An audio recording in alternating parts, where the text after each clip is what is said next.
چھوڑ کر چلے جانا ہے، نہ کوئی 1 منٹ کسی نے پہلے جانا ہے نہ بعد میں جانا ہے۔ مرحومہ کا وقت بھی مقرر تھا۔ مرحومہ 10 سال تک تقریباً بیمار رہیں، اور بیماری انسان کی نجات کا ذریعہ ہوتی ہے۔ آخری دم کرانے کے لیے آستانِ عالیہ معراج شریف میں گیا، لیکن وہاں سے واپسی پر حالق حقیقی سے جا ملی۔ بڑا مبارک دن ملا، جمعرات کی رات، جمعے کا دن، رات کو محفل میلاد بھی تھی، پرسوں انشاءاللہ اتوار کے دن عظیم الشان میلاد مصطفیٰ ڈھوکا متخان کانفرنس بھی ہے۔ آئے روز میلاد مصطفیٰ کے تقریبات ایک نہیں متعدد تقریبات ہو رہی ہیں۔ پیرزادہ علامہ رضا ثاقب مصطفی صاحب ابتدائی طور پر میری اٹاؤن میں افتتاح کر کے بھی چلے گئے ہیں، بیان کر کے بھی چلے گئے ہیں۔ ہم نے اس نماز جنازہ پر ہمارے لیے درس کیا ہے، فکر کیا ہے؟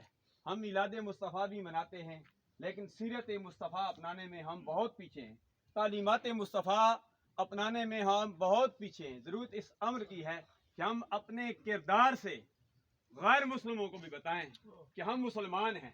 ہمارے اندر کردار کے لحاظ سے ہم بہت پیچھے ہیں۔ پڑوسی کے حقوق ادا کرنے میں غیبت و چغلی، جھوٹ، دوسرے پر ظلم کرنا، یہ ہمارے مسلمانوں کے اندر ہے۔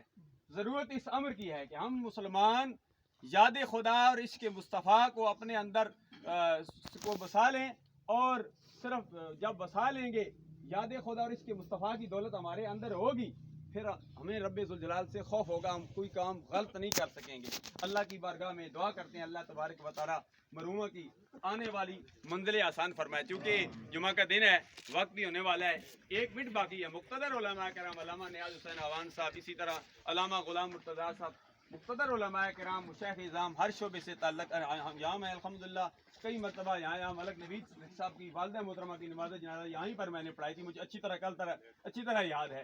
کوئی جنازے یہاں ہوئی ہے، کوئی وہاں ہوئی ہے، درجنوں جنازے میں نے یہاں پڑھائے ہیں۔ لیکن آج میرا دل کرتا ہے کہ الحمدللہ حافظ عاقب جاوید صاحب، جنہوں نے الحمدللہ جامع حقانی ذیل العلوم میں حفظ کیا، وہاں کے فیض یافتہ ہیں، ان کی دادی مرحومہ تھی، تو الحمدللہ یہ نماز جنازہ خود امامت کرائیں گے، تو ان کی دادی کی مرحومہ کی بھی دل خوش ہوگی کہ بچے کو پڑھایا تھا تو حافظ بنایا تھا، آج اس نے خود نماز جنازہ کی امامت کی ہے۔ چونکہ وقت ہو چکا ہے، میں کہتا ہوں حافظ عاقب جاوید صاحب خود نماز جنازہ کی امامت فرمائیں۔ اللہ تبارک و تعالیٰ اس کے بعد نماز جنازہ کے بعد دعا ہوگی اجتماعی طور پر، اللہ تبارک و تعالیٰ ہماری سب دعاؤں کو قبول و منظور فرمائے۔ جو دعائیں ہوئیں اللہ تبارک و تعالیٰ ہماری دعاؤں کو، جو حرمین شریفین دعائیں کی جا رہی ہیں، اللہ تبارک و تعالیٰ ہماری ان دعاؤں کو حرمین شریفین میں ہونے والی دعاؤں میں شامل فرمائے۔